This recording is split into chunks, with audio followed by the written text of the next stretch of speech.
वंदे मातरम। नमस्तम। आजकल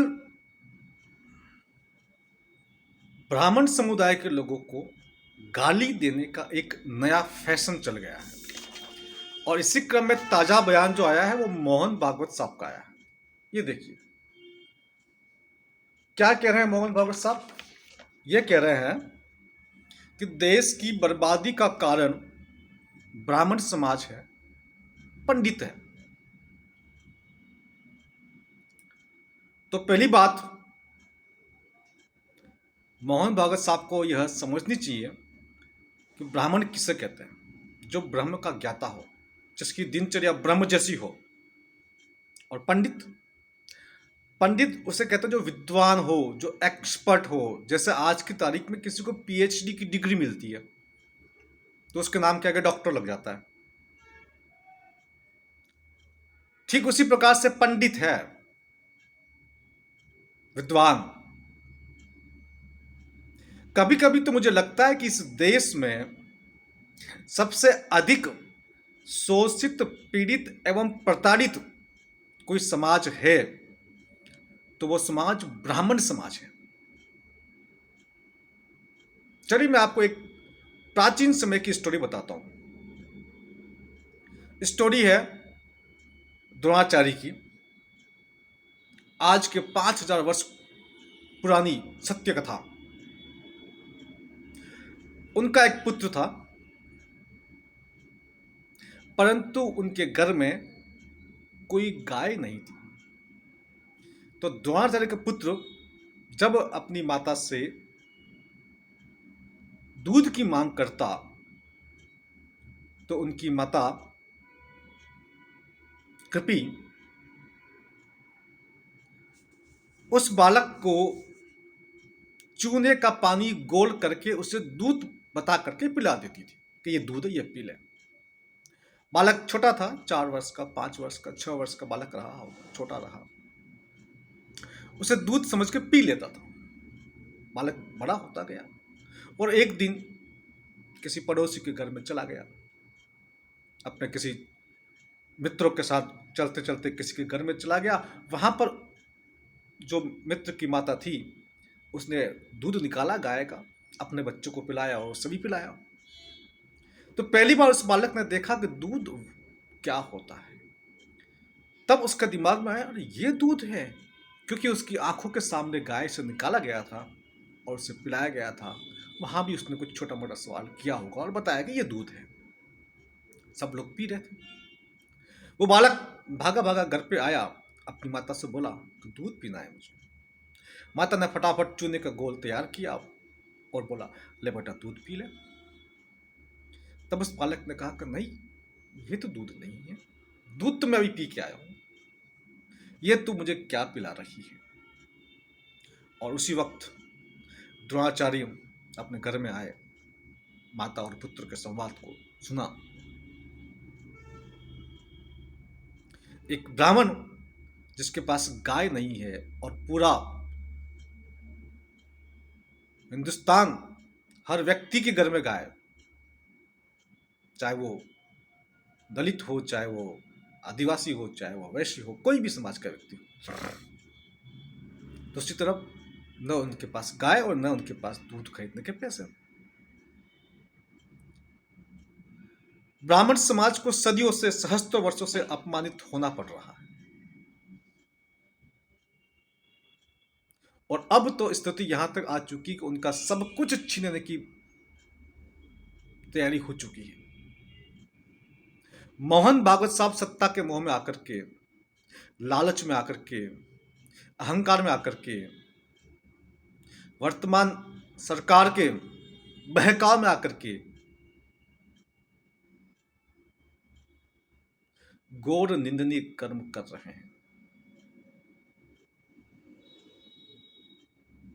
ये जो बयान उन्होंने दिया है, इस बयान की जितनी निंदा की जाए कि देश की बर्बादी के लिए दोषी ब्राह्मण समाज है या पंडित समाज है, जितनी निंदा की जाए उतनी कम है।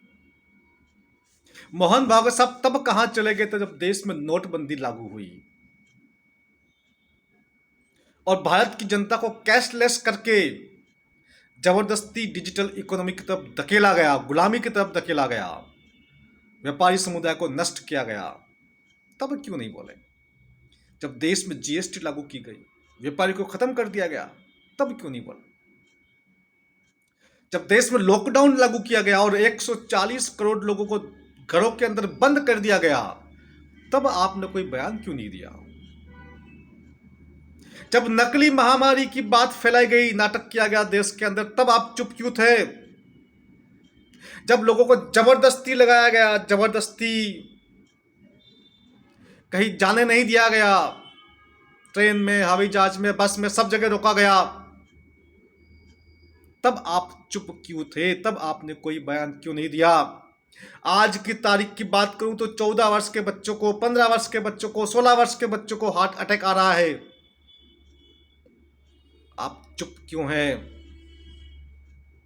साइड इफेक्ट्स की बात आप क्यों नहीं कर रहे हैं? आप वहां अपना बयान क्यों नहीं दे रहे हैं?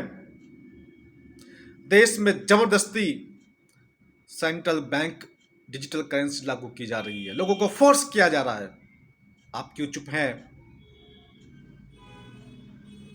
वाहनों को कबाड़ किया जा रहा है, 10 वर्ष से ऊपर के वाहन पेट्रोल और 15 वर्ष से ऊपर के वाहन डीजल। ये जो वाहन जो नीति जो सरकार ने लागू की है, ये इस प्रकार से वाहनों को कबाड़ करना, आप चुप क्यों हैं? देश के ऊपर 2014 में 55 लाख करोड़ का कर्जा था, जो बढ़ करके 155 लाख करोड़ का हो गया। आप चुप क्यों हैं? कर्जा कौन चुकाएगा? कर्जे पर कर्जा लिए जा रहे हैं। ब्राह्मण समाज ने हमेशा से देश के लिए सर्वोत्तम कार्य किया है, बड़े से बड़ा बलिदान किया है, चाहे मुगल हो चाहे अंग्रेज हो। 1857 की क्रांति भी एक ब्राह्मण मंगल पांडे ने शुरुआत की थी। शत्रुओं से हमेशा लड़े हैं वो लोग, जीवन को समर्पित किया है उन लोगों ने। कम पैसों में गुजारा करना, कम खाना, कम पहनना, हमेशा अधिक से अधिक समाज को रिटर्न करना, ये उन्होंने किया है देश के लिए।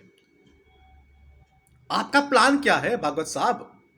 कहीं आप देश के अंदर जातीय संघर्ष पैदा करके न्यू वर्ल्ड ऑर्डर की स्थापना तो नहीं करना चाहते हैं? क्या भारत में वर्गीय संघर्ष पैदा करके आप न्यू वर्ल्ड ऑर्डर के सैद्धांतिक एजेंडे को देश में लागू करना चाहते हैं? मैं भारत के ब्राह्मण समुदाय से कुछ कहना चाहता हूं, एक संदेश देना चाहता हूं। जाग जाओ, बहुत हो चुका, समय आ चुका, पानी सर के ऊपर से निकल चुका है, अंतिम समय है। जागो नहीं तो जागने लायक नहीं बचोगे, लड़ो नहीं तो इस लायक नहीं बचोगे कि लड़ पाओ। यदि 2024 में यह सत्ता पुनः आ गई तो तुम्हारा सर्वनाश निश्चित है। इसके पहले कि यह तुम्हारा सर्वनाश करे, तुम्हारा खात्मा करे, तुम्हें चाणक्य बन करके इस वर्तमान के नंदों को नष्ट करना होगा, इनका सफाया करना होगा।